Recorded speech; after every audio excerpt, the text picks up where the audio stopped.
welcome to the Theology Pugcast, and we're really glad to have you join us today. I'm C.R. Wiley. I'm a pastor of a church in the Pacific Northwest. I've written a few books, and I've been a real estate investor and a professor of philosophy. But enough about me. Tom, how about you? I'm Tom Price. I teach theology, ethics, and apologetics at Gordon Conwell Theological Seminary. Okay, and today is Glenn's day. Glenn, introduce yourself and the subject, please. Okay, I am Glenn Sunshine. I'm a retired history professor, senior fellow at the Colson Center for Christian Worldview, and ministry associate at Reflections Ministries. And today I would like to introduce people to a man by the name of Sabine Baring Gould. He was I think rather than me trying to explain him, I'm going to use the words of Tony Esolen. In December, Tony's got this wonderful Substack called Word and Song, which I highly recommend. But in December, one of the songs that he picked for the week was a Basque carol called The Angel Gabriel from Heaven Came Down. And this is how he introduces it. The man who translated our hymn of the week could only have lived in the 19th century. Certainly, we don't produce anybody like Sabine Baring Gould anymore. You must imagine an Anglican priest, happily married, with 15 children. Already, I doubt if there's anybody in the world who qualifies. Then he must be a prolific novelist and writer of short stories. He must be an archaeologist and antiquarian of international repute. He must be a tireless collector of folklore and a publisher and arranger of folk music. He must be a biographer of Napoleon, of all people, but also of many saints, a writer and publisher of sermons, an amateur painter and ironworker, and an aficionado of many languages, ancient and medieval and modern. Phew. Yeah. Then imagine the following conversation. They say there's an excellent hymn on the Annunciation that we ought to be singing in English, but nobody's translated it. Nobody? Why not? It's in Basque. Oh dear. Basque. For Basque, as you may know, is an Indo-European language. The hymn might as well have been written in Vietnamese or Algonquin.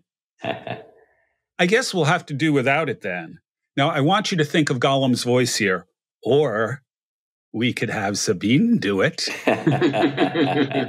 Sabine? Sabine can read Basque? Well, if he can't do it now, he'll do it for the hymn. Okay. Sabine Baring Gould. The thing he was most proud of in his career was a collection of folk songs from Cornwall and Wales in Western Great Britain. Massive collection. But he, as he says, was a novelist. He wrote short stories. They don't mention he was a travel writer. He wrote ghost and horror stories. H.P. Lovecraft, actually, we know, read him. As a matter of fact, the book he cited is this one right here. I have an 1897 edition of it. It was originally published in 2 volumes. This is the single volume. It's called Curious Myths of the Middle Ages. We know Lovecraft read it. He actually refers to it. Yeah. Some of his writings probably influenced his friend George Bernard Shaw in writing Pygmalion, which then becomes My Fair Lady. Yeah. At one point, the British Library had more titles by Sabine Baring Gould in it than of any other English author. Wow. He published over 1,300 pieces. Yeah. Along with that, he is one of the early people doing serious scientific archaeology in parts of Britain. He was very interested in folklore. In fact, in my somewhat infamous class, Witches, Werewolves, and Vampires, I used the Book of Werewolves, written by Sabine Baring Gould. This is a new edition of this. And that's still a standard reference for people who want to study werewolves. In fact, we know that influenced Bram Stoker. Yeah. He had a copy of it and annotated it and used it in Dracula. Wow. Wow. But he is probably best known today, indirectly, people don't actually have his name attached to it, as a hymn writer. Yeah. He is the guy who wrote the words to Onward Christian Soldiers. Yeah, yeah. Which he wrote for it was supposed to be a children's processional little thing that he just sort of dashed off. And then Arthur Sullivan wrote the music for it. Yeah. The guy is incredibly wide-ranging, incredibly prolific. I should mention, speaking of prolific, 15 children, 14 of whom made it to adulthood. He married a woman half his age. He met her. She was the daughter of a miller. He paid for her education, and after she was educated, he married her. They were married for 48 years and had 15 kids. She predeceased him, and on her tombstone, he wrote, "The Latin translates to half my soul, although we usually translate it my better half." Right. Yeah, this guy is a fascinating figure. At the same time, even though he's so accomplished, I don't know if most folks have heard of him. Yeah, that's right. And by the way, the actual disclaimer I have to put in, he did write at least one work on theology that is actually still available on Amazon, in which, he attempted to refute Calvinism. So we need to get that out there. Right. Although I think the Book of Werewolves makes up for that to some extent. He actually collected a number of his short stories together in the Book of Ghosts. You're right. So that's there too. Well, another thing about this fellow, beside his work on the refutation of Calvinism, is his breadth, as you've noted. I mean, this kind of Catholicity in terms of taste and really achievement is something to really think a little bit about. I know you want to get into it, but why is it that and this is what Tony brings out. He could only have lived in the 19th century, and furthermore, he had interesting friends. George Bernard Shaw. I mean, really, that kind of friend. And you're a cleric, and you're Orthodox, and you're a translator. Well, you're a writer of hymns, like onward Christian soldiers, for goodness sake.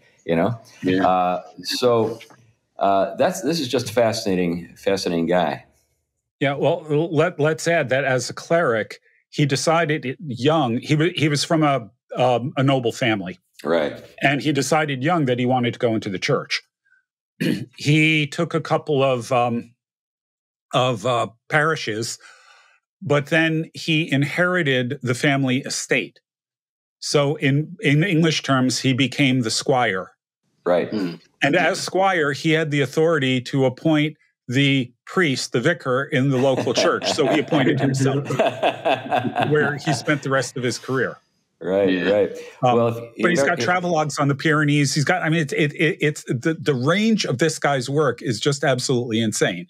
Yeah, but if he ever fired himself, that might be because he's just so got so many different personalities that maybe he would be angry at himself. And anyway, you get my joke. But this is great stuff. Yeah, and oddly enough, as you say, he's not very well known. The only biography I've been able to find of him is written by somebody who clearly did not understand the man. Okay. He doesn't seem to have had any sympathy for him at all. He didn't like Victorian culture, on and on and on. It was just, apparently it was nearly a hatchet job. All the guy did is give a chronology of his life and didn't really show any evidence of having interacted with any of his writings or anything like that. So I find this baffling. So how long ago did that biography come out? The bad one? It's actually fairly recent. I found it on Amazon. Okay. And there was somebody else who was working on a biography of Baring Gould who commented on it and sort of said, all right, this guy really does not know what he's doing. And he's, as a biographer, you can't be an effective biographer if you don't have at least some sympathy for the target of your biography. Right. Subject, not target. Right. So in this case, it might have been a target. Right. Well, you noted early on, and Tony did too, that this person could have only lived in the 19th century. Why is that? What is it about the 19th century that makes this kind of person even conceivable? Well, I think there are a couple of things. Arguably, you could say 18th century, because people in the Enlightenment, the educated people, the philosophers and those guys, were very very widely read and had expertise in a wide range of areas.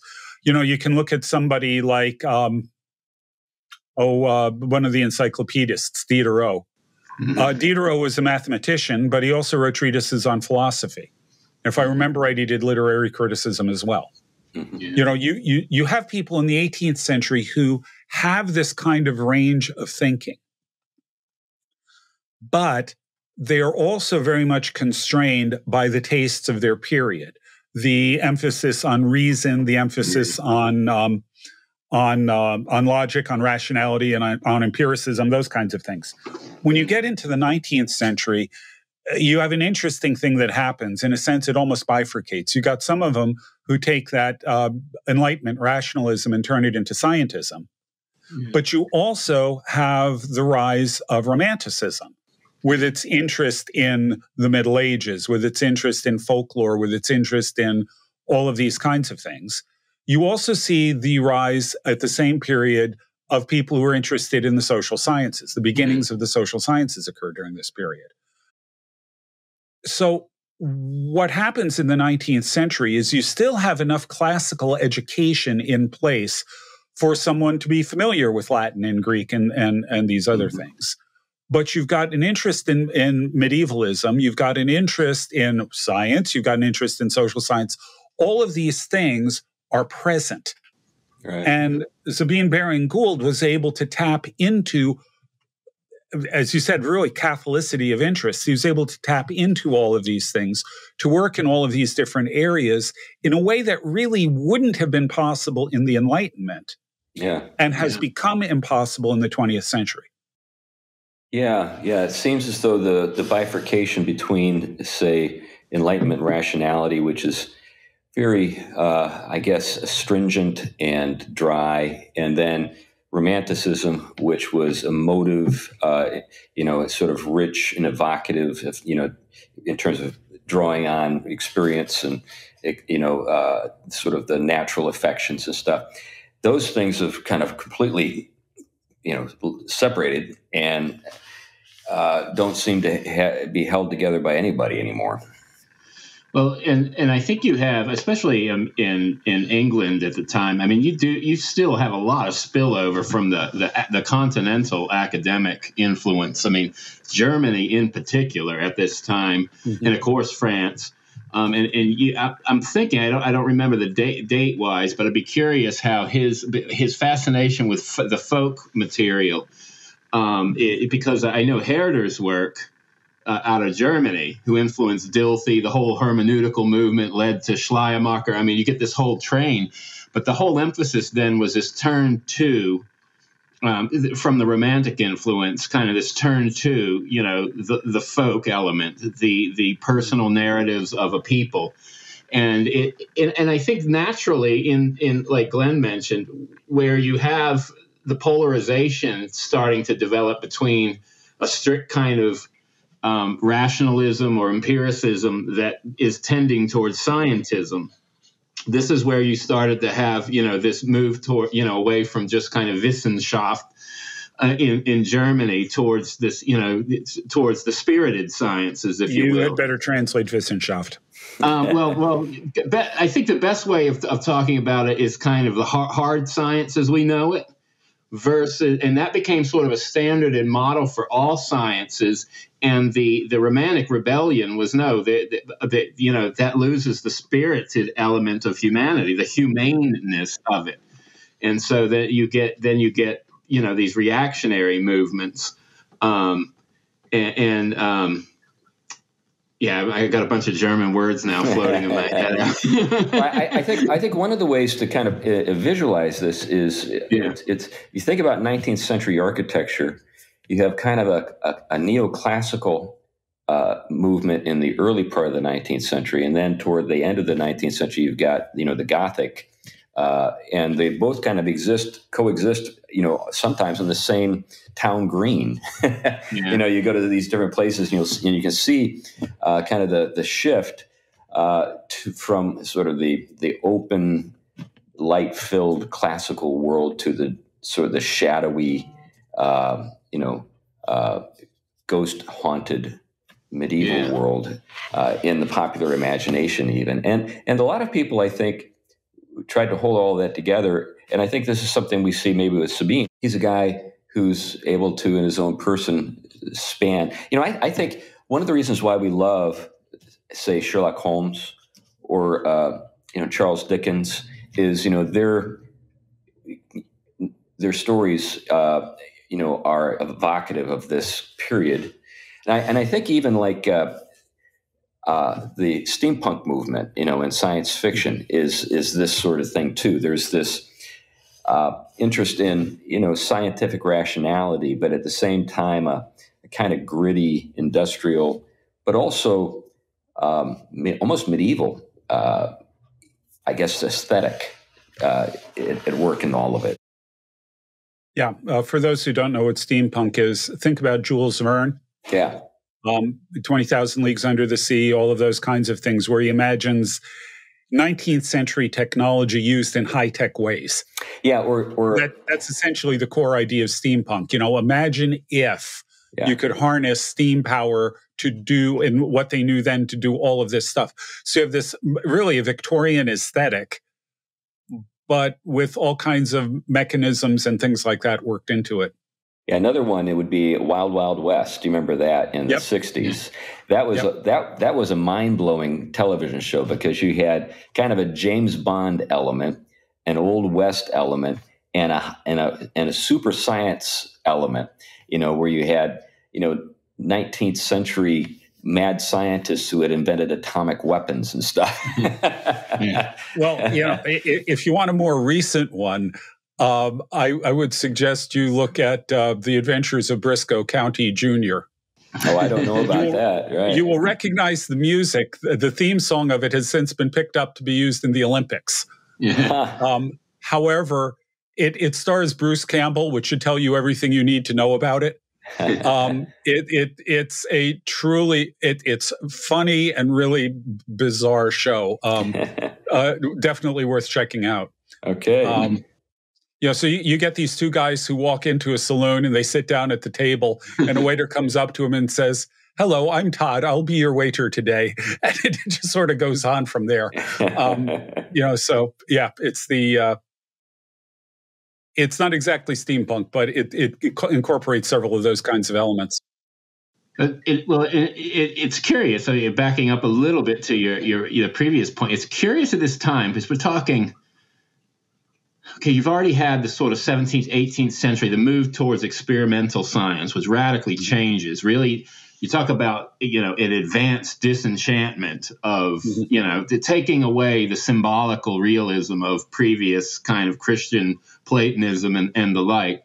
And what do I mean by that? Really, that the creation is filled with signs, transcendent signs in which the creator is kind of related to in profound ways, like classic Christianity tended to hold. Then you also have the, kind of certain strands of the Reformation, which have what kind of John Milbank will call a kind of disenchanted transcendence, right? In which they were unhappy with that symbolical world, so they had a stronger affinity to some of the scientism that was developing because of the emphasis on the empirical. The only difference with the science would be more towards an immanentized view of things, that all of reality is basically in the material, whereas the kind of certain strands of Reformation, you'd still have it in the creator, but the creator's relation to creation is becoming more external, which leads eventually to deism in some of its disturbing forms. So what you have here, though, is that romantic reaction on one hand, which I think wants to retrieve a lot of that symbolical realism of the classical world. And so it comes in an immanentized form through the Romantics. But I think there's also some strands and echoes in the various kinds of like Cambridge Platonism and the different kind of Platonists that really were impacting the church. It was a desire for the church somehow to speak of these elements that had been lost or eclipsed during this time. And so you can see why a figure like this could see the benefits of the Enlightenment and its range and emphasis on learning, education, and so broad, but also be fascinated by those things that tended to get locked out, even in Reformation and Protestant emphasis, the werewolves, the ghosts, the folk element, and the like. Yeah, yeah. Yeah. And I think that given his, again, one of the key things to my mind is not just you have all these various cultural elements at work, but you have an educational system that lets you do this, that prepares you to do this kind of work. Teaches you the languages, teaches you history, teaches you classical literature, teaches you, all of these kinds of things just simply as a matter of course. These are things that the scientists learned too. It wasn't specialized the way it is now. Well, there's another feature to this which is fun, and Nicholas Taleb, the author of The Black Swan and Anti-Fragile and so forth, he is a real admirer of 19th century English clerics. And it's fun because, he's from the Levant. He's an Orthodox Christian. He's not actually, from England. He's not Anglophile in the normal sense, that we think of, when we think of Anglophiles, people who were into, all things English. He more or less just is fascinated by this phenomenon where you have all these English clerics who are amateur scientists who are actually, they've got like chemistry labs in their manses, and they're working on stuff and writing for theological journals, but also scientific journals, and they're calling up to the lady who manages their kitchen for more tea or for sherry, while they're seeing an experiment bubbling away, and they're writing down the results. I had a friend in Paris who told me, he was a professor at the University of Leicester.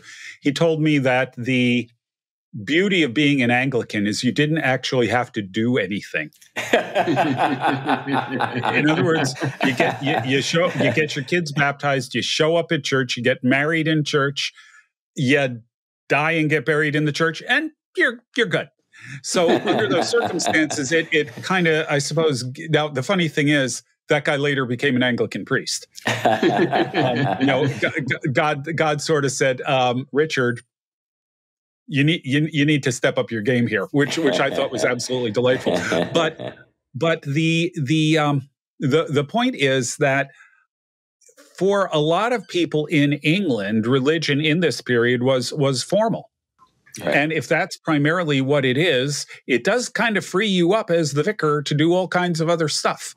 Yeah. So, But he was engaged in hagiography and hymn writing. So it wasn't as though this was just a source of income for him, and his real interests were philological or something.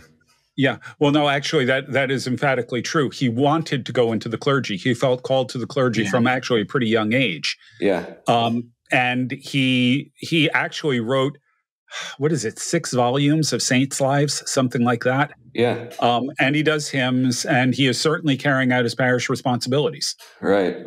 Well, it's interesting. The feel for life. I remember as a student in Oxford, and the feel for life, when wrapped around kind of your kind of core duties, responsibilities, and stuff. I was very close to the church life there because I was studying theology there. And you can see how, it's ordered. It is ordered. That's Glenn's point is right on the money. It's ordered. But on the other hand, that ordering it is something that people are passionately invested in. It is, you have evens. I don't know when, all these, the particular time, that he was, serving, the kind of order and formality and how much he had to do. But it was a very disciplined life. But then that discipline gave so much space and time to other things. And I think part of that discipline's formation is that you can do a lot of things. I remember as a student then, because I'd work on languages in the morning. I had to, practice German, and I was doing Latin just to keep up with theological material. But it was easy to jump over to learning French and other languages because you're already in the disposition of learning and working with languages. And then you're around people, I know in Oxford Connect, that are working on, I knew a guy from Russia working on 14, 15 different languages at once, and he was deaf. So, I mean, I had to work with a hearing aid. I mean, so you can see how a kind of form of life wrapped up with the right kind of discipline, focus, and environment can really be inspiring. I mean, think of a more popular example. Think of Bob Dylan's writing in the 60s. I mean, Bob Dylan could never write that folk music now. He never could. He was around, Pete Seeger. He was in a context of creative flourishing. And he was disciplined with the atmosphere and, what was it, the east side of New York and certain contexts that really helped foster a kind of, a creative element, an imaginative element that I think certain, like you said, educational formats sustain. Well, there was still enough American folk life, folk culture that I remember watching a documentary that was produced by a Jewish guy from Brooklyn about clogging in Appalachia, he goes down to Appalachia because he loves the music. He's listening because he's listening in Brooklyn to country music. I mean, not genuine country music, old mountain, music, and falls in love with old-timey music. He falls in love with it and goes down, and he's just taken with, these old-timers whose own memories go back to, almost to the Civil War, in the sense that, they were the children of the soldiers who fought in that war, so, and many of them had grown up, in, poverty like we can't imagine today, without running water and et cetera. Yeah. And they just were, their music had a different character. People try to emulate it today, but it's not it's not springing out of the roots of the experience like that music did, why it was so authentic. It just had an emotional power that people, like Bela Fleck, who's awesome, and stuff like that. But his banjo is not their banjo. It's not connected. And it's interesting because I think this time period is where, like you talk about, the figure we're talking about, that tapping into folk music and the tapping into folk stories. There was a recognition happening especially because of like this strong turn to scientism that is developing. I mean, I think you're right as well. As this is still a period where you probably can still see science as a part of natural philosophy, and you still have it tied to a theology and a metaphysics, which it didn't have to go the radical kind of path that it went. And I imagine there were people in his parish who really did believe in fairies and werewolves. In other words, it wasn't just a bunch of educated, genteel people. There were probably people that he was ministering to who were pretty, traditional in the way they looked at the world. Yeah. So what we're getting at here, I think, to try to tie some of this together, is we have a larger cultural context where there is a kind of ferment going on between Romanticism and Scientism, the emerging social sciences, the fact that traditional culture is still alive and well, the very fact that he's collecting folk music, points in that direction. Combined with a guy who seems to have had a really solid faith, even if his theology may have been off here and there.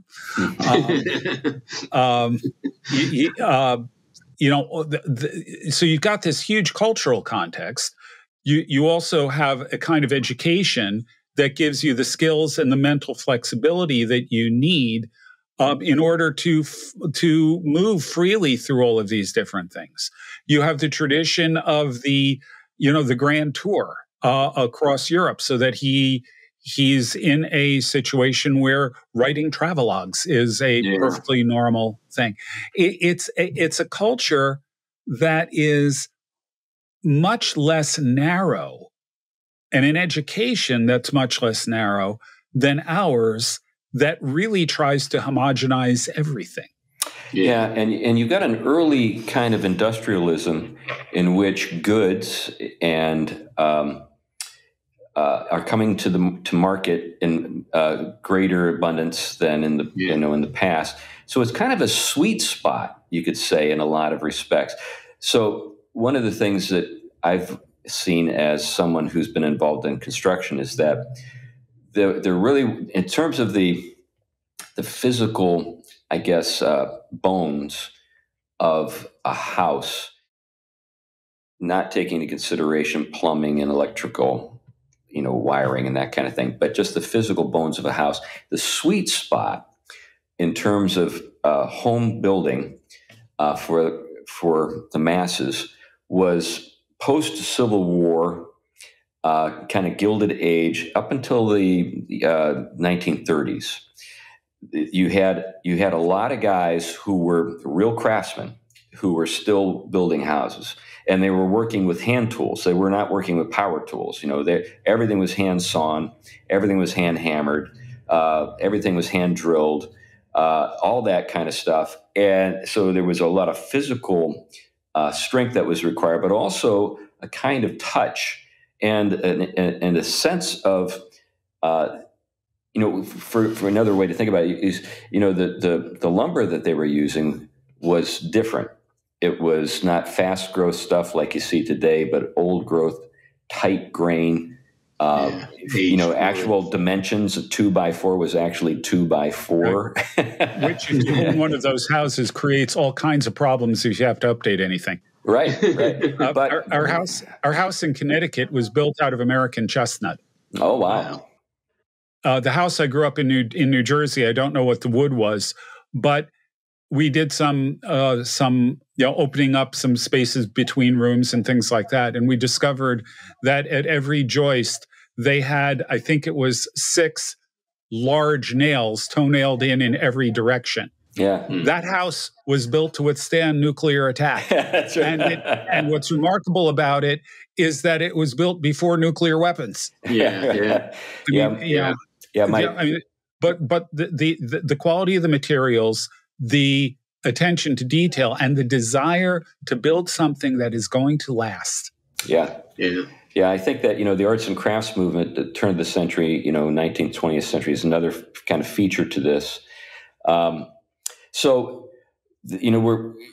guess what I'm getting at is this a lost world? Is it possible for any, the fact that Tony says this guy had to live in the 19th century, he lived in that kind of sweet spot, intellectually as well as socially, that made it possible for him to have the breadth that he had. Is it even something that we should aspire to today, or is it just gone?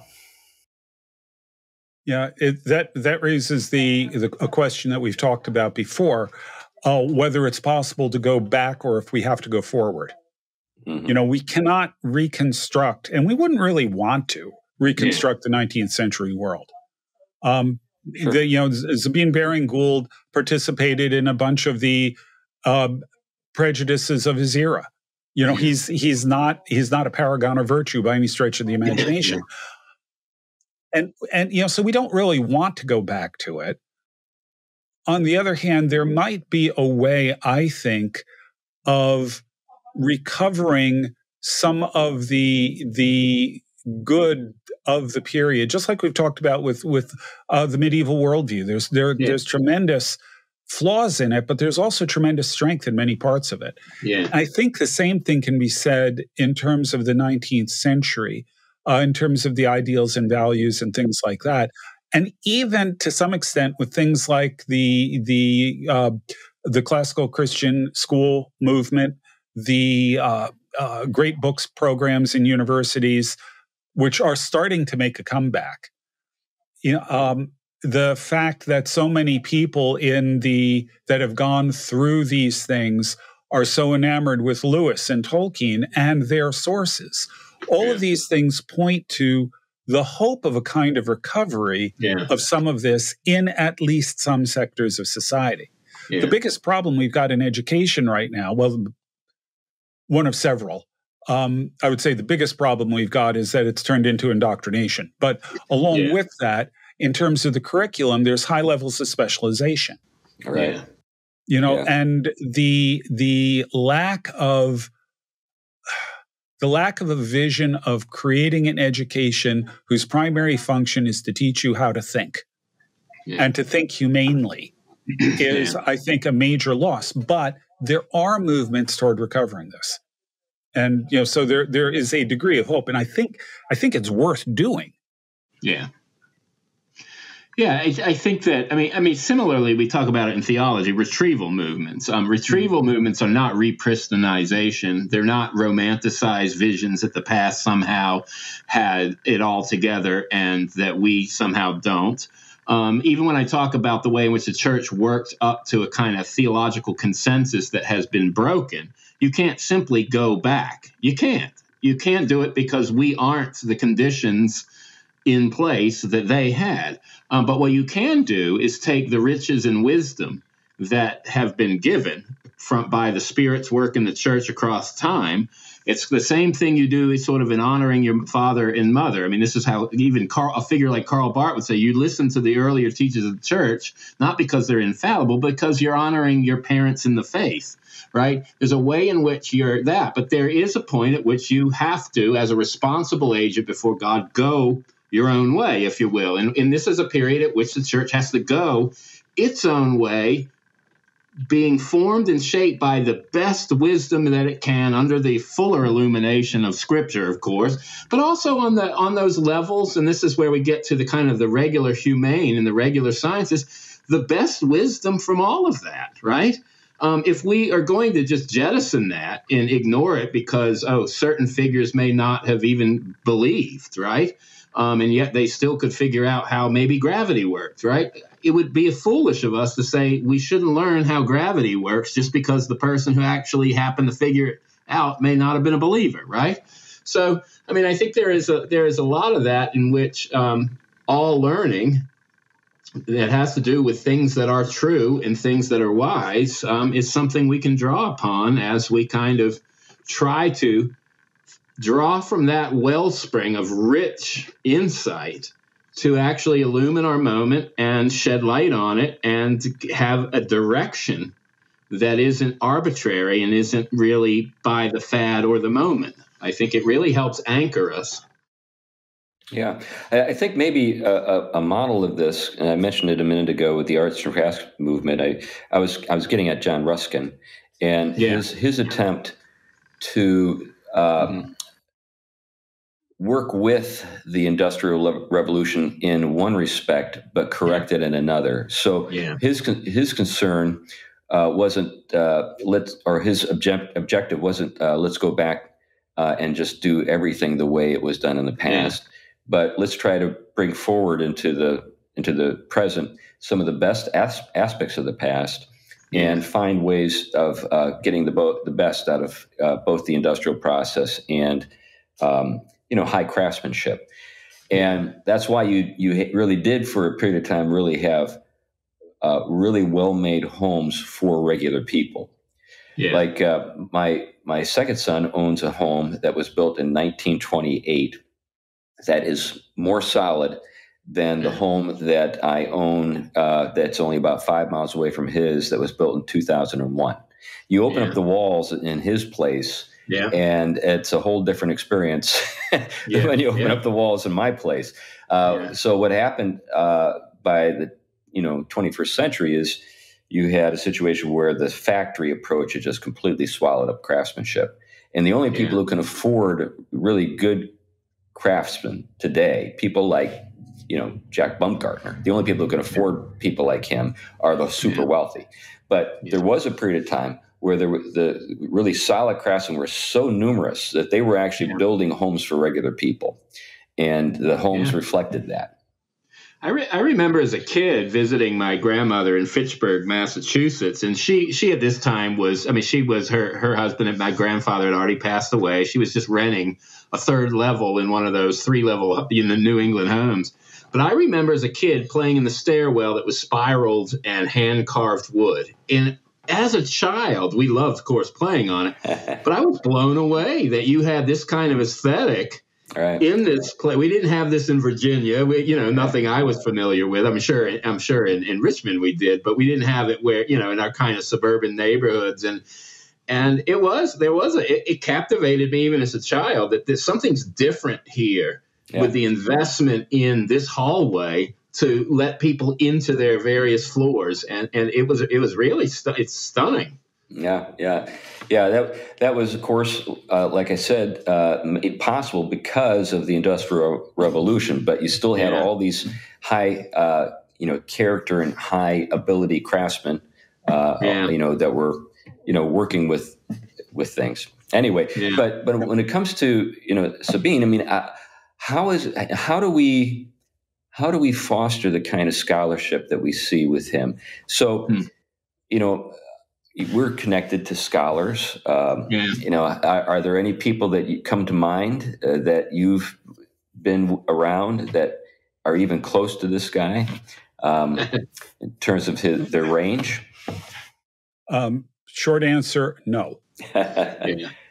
The closest that I can get are probably people in English departments who are traditionally taught. Yeah. That is to say, who don't just learn modern literature, but who read Old English and Middle English and who learn their Latin and Greek and Italian and French and German. These are people, Tony Esolen is a great example. These are people who have a range and breadth of knowledge. And I really get the sense that there is more of a connection between them and this sort of tradition that we see in the 19th century than you get with scholars who follow a more modern curriculum. Right. Yeah, maybe they're about the only people that come to mind. And I'm a historian. I hate to give the credit to the English departments, but frankly, a traditionally trained English professor is going to do really well in these areas. But how many of those guys are still around? Everybody in the English departments that I've been acquainted with have been completely co-opted by kind of postmodern ideology. Roger Scruton comes to mind. Roger Scruton, he'd be a good one. Yeah. There may be people in other areas, but the ones that I think of first. I mean, I studied Homer in Greek at Michigan State with a professor in the English department, not in the classics department, because he was the best Homericist at the university. Yeah, quirky guy, I'm telling you. But he knew his Homer really well. Was conversant in a whole bunch of other languages and so on. Yeah. So, I similar. I mean, where I bumped into it a lot, I saw a lot of the passion for that kind of broader but disciplined education from a lot of people that came out of communist countries who had a value for learning, but they had a lot of holes in their knowledge that they recognized, and they had such a thirst that they were the ones learning the 14 languages, and they were the ones that not only did they excel in art history and Byzantine art world, but they were reading literature from every country in the world. In the original languages. In the original languages. And they were discussing it, and they could talk this stuff. I met similar people from Greece, but also a lot of the kind of Latin American, like the Argentinian writers, especially in the literary dimensions. Think of a figure like Borges. This guy can write write essays in kind of on Avicenna, on philosophy, medieval thinkers, similar to Umberto Eco. I mean, these kind of lettered people, they're kind of the rare breeds, that kind of still hover around that kind of, they'll read Pythagoras in the original, whatever they can get their hands on, and then kind of find a way to creatively bring that insight into an essay. Yeah, maybe what's required is this kind of carryover of the aristocracy that you still find kind of the vestiges of in certain places. Like when you think of Umberto Eco, He was somebody who came to mind for me. And what you have with those people is a kind of insouciance when it comes to the modernity. They understand what the modern project is, but they know more than most people who are caught up in it. I'm reading Augusto Del Noce right now, and his range is fabulous. He knows Marx better than Marx knew himself. And De Noce was very aware of the metaphysical implications. I mean, this is rare in philosophical circles, right?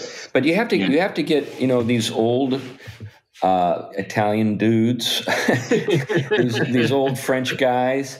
Is it even the case that you can find these people in Germany anymore?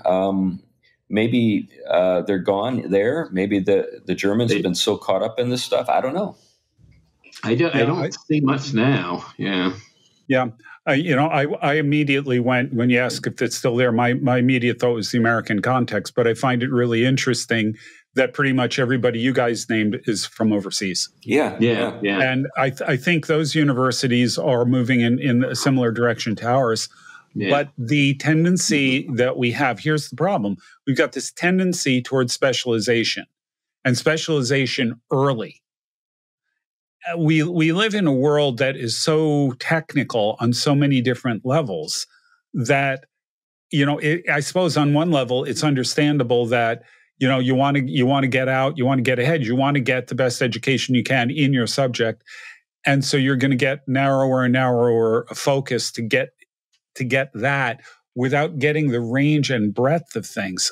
Students don't understand, actually, I think most of my colleagues don't understand, former colleagues, what general education is supposed to be for.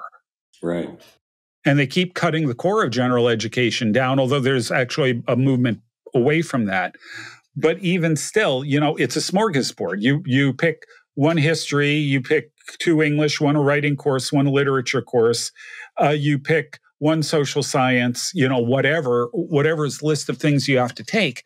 And the problem is there's no coherence in it. Well, and that trend began in the Ivies, and instead of being what we see in Europe, the old universities being kind of the keepers of the flame, so to speak, or the ones who preserve the memory. Our most cutting edge, or maybe that's the way to put it, maybe that's the problem. Our most prestigious institutions are the ones most committed to breaking with the past. Yeah. Right.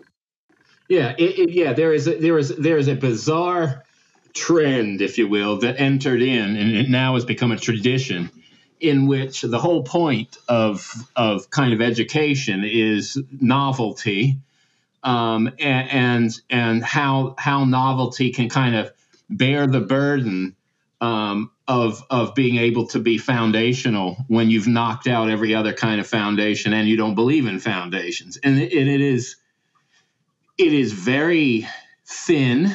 It goes nowhere. It's so boring. I mean, the whole CRT trans, the whole thing becomes one big repetition of sheer boringness. Oh yeah. There's no original thought allowed. Basically, it's all clerk work, and so what people are working on is trying to deconstruct, more and more obscure things. Yeah. Well, but the odd thing is, one of the trends, it seems to me, in the university is the idea of interdisciplinary programs. Yeah. Where you bring people together from a bunch of different fields and you study under them. And so you get this broad-based interdisciplinary approach to subject X. Yeah. But they don't do that in Gen Ed, which is where you really need it. Yeah. Well, I mean, I think it's long overdue to revisit what Cardinal Newman was up to with the idea of the university and the unification of knowledge. And I think, to their credit, I think some of the figures like John Milbank, Michael Hanby, Paul Tyson, those figures really get that until we get back to a Christian first philosophy and first truth, as the ground of a sound transcendent metaphysic, which is the unifying factor of all other knowledge. And then we start to build a natural philosophy from that to get a proper view of science within its range. That sets the kind of groundwork for integrating those others, so that we're not having science and sociology. We're actually having these things part of an, if you will, an organic thread. That's an old 19th century way of putting it. But at least has a more unified way of connecting these things. And I really think in my own life, I mean, what made all these other interests open up to me was my theological vision. I mean, once I saw how all these things fed into the robust richness of a creation that is just ready to manifest the glorification of God, then everything from the beetle walking and understanding how that works to someone, figuring out how to turn a piece of wood into a house. I mean, everything has fascination about it. I have to admit, Tom, when you said a beetle walking, I got a picture of Abbey Road. But That's right. That's right. And Paul barefoot, right? I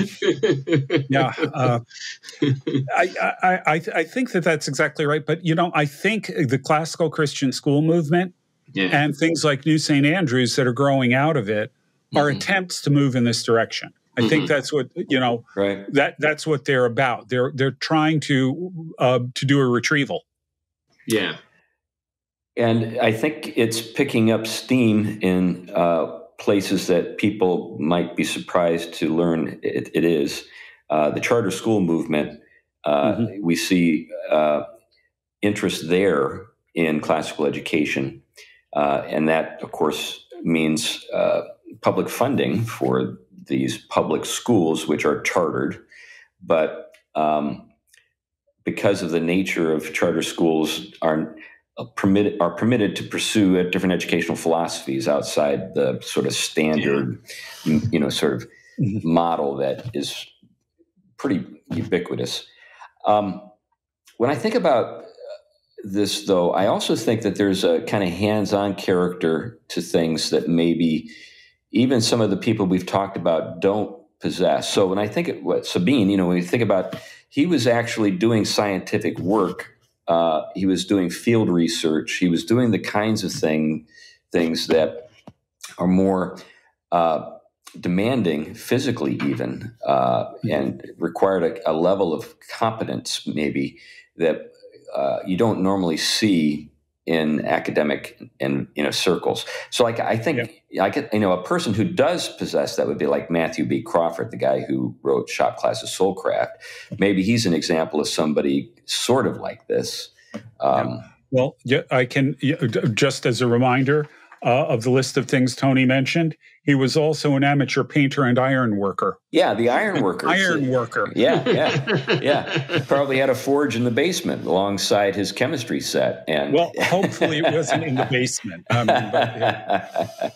Yeah, probably outside in the shed or as a point of trivia, medieval tower houses in Italy had the kitchen on the top floor.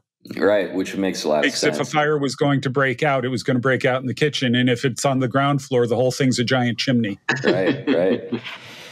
So where do we want to go with this, Glenn? I mean, we've been struggling to find ways that maybe we could recover this approach in our time. Do you have any other thoughts on where this should take us? Well, one of the things that's worth noting about Sabine is that he did all of these things at a very high level, but in many ways, he also did them as an amateur. Yeah. His job was a vicar. Yeah.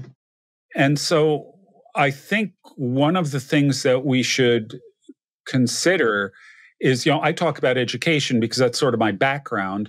And I think for the kinds of things he did, education of a certain kind was essential. But I think that for the average person out there, there's no reason why you can't begin pursuing all kinds of odd interests. Just try them out and see how they work. Read about them. Get your hands dirty working on things. Play music. Yeah. The problem that we have, I think, is that our cell phones are ubiquitous. Yeah. Our computer is always on. And if it's not that, then we're streaming something on TV. Yeah. Now I'm getting into meddling, I know. But you can't recover this. You can't have a retrieval of this by living a modern lifestyle. You can't do it. I talked about specialization in school. I'll talk about distractions in life. Yeah. You can't do it if you spend a couple of hours every night when you get home from work watching TV. Reading would move you in the right direction. Yeah. Going out dancing with your wife, which my wife would love if I did, that would be worthwhile. Taking up we can get Glenn some leatherwork, woodworking, any of these kinds of things are much better use of your time than sitting in front of television. Well, I think and you can do it. It is possible to do. I think related to that is our sense of what it means to have a calling. I think that some of us use the language of calling and interpret it in the same way that we think of specialization. So let's think about the Apostle Paul. I use him as an illustration often. When it comes to this, here is a first-class intellect in antiquity, spoke more than one language, wrote in more than one language, had a working knowledge of, obviously, his own tradition, but even schools of thought outside it. We have evidence of that in the New Testament. But he was also a man who worked with his hands, and I imagine he excelled in the arts that we normally associate with the Jews, haggling and turning a buck, that kind of stuff. So this was a guy whose ability to provide for himself, and he makes a point of that in different points in his letters.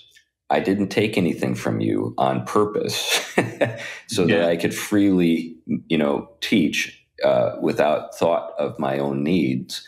And the reason he could do that is because he had skills. He could actually take care of himself.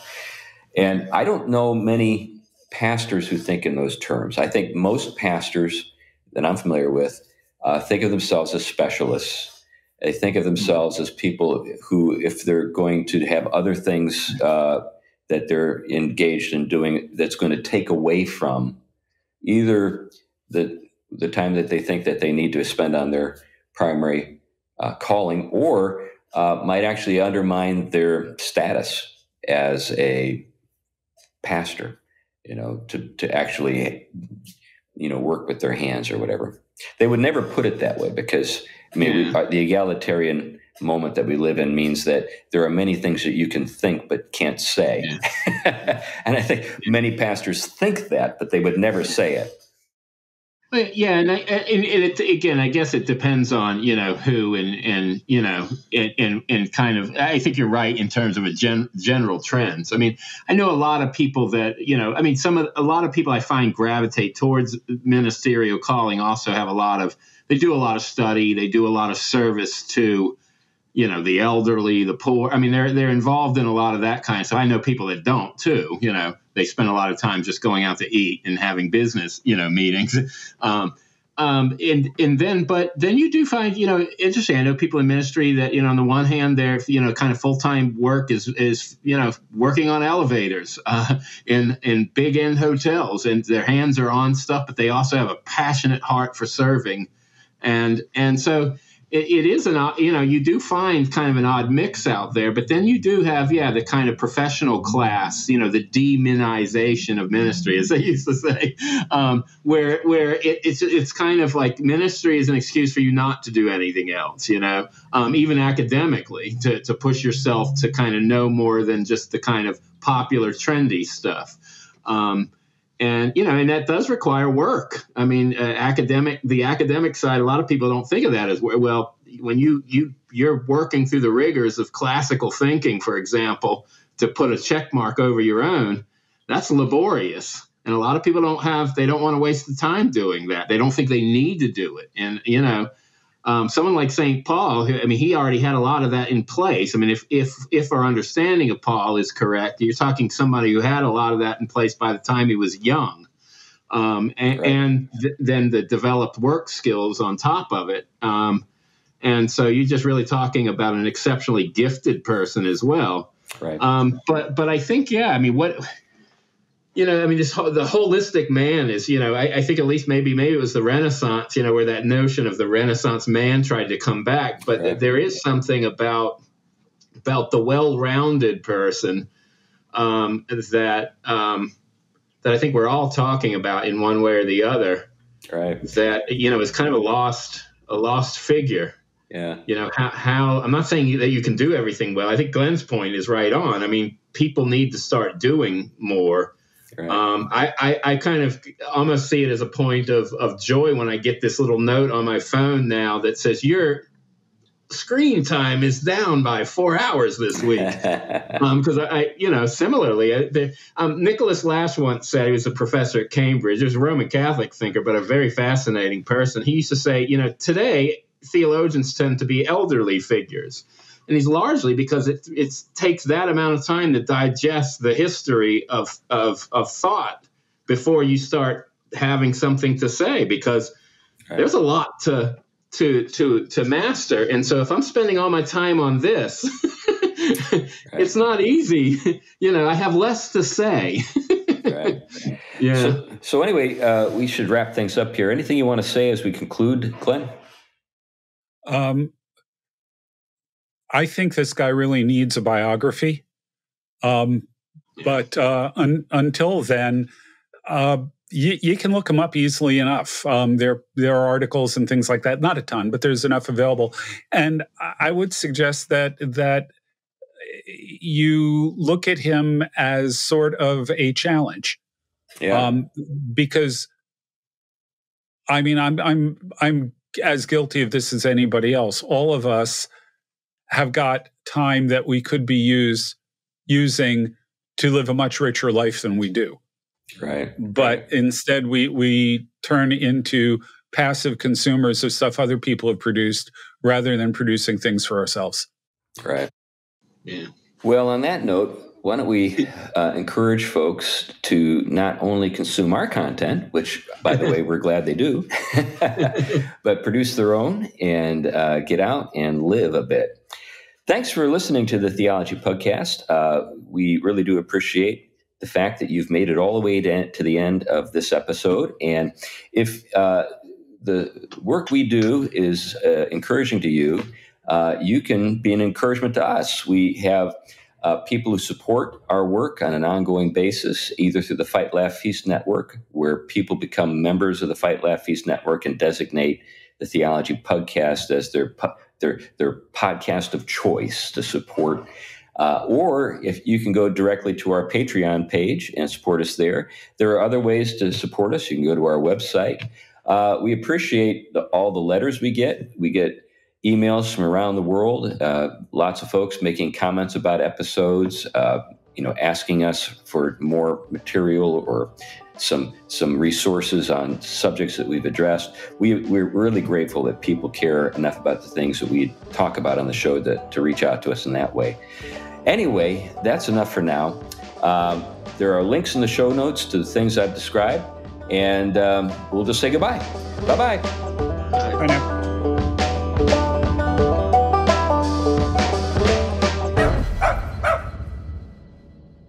The Theology Pugcast is a ministry of Trinity Reformed Church in Huntsville, Alabama. If you enjoy the Theology Pugcast, you might enjoy one of our other podcasts, Got a Minute, featuring Larson Hicks and Pastor Rich Lusk. Rich theological discussion, guaranteed to leave you edified.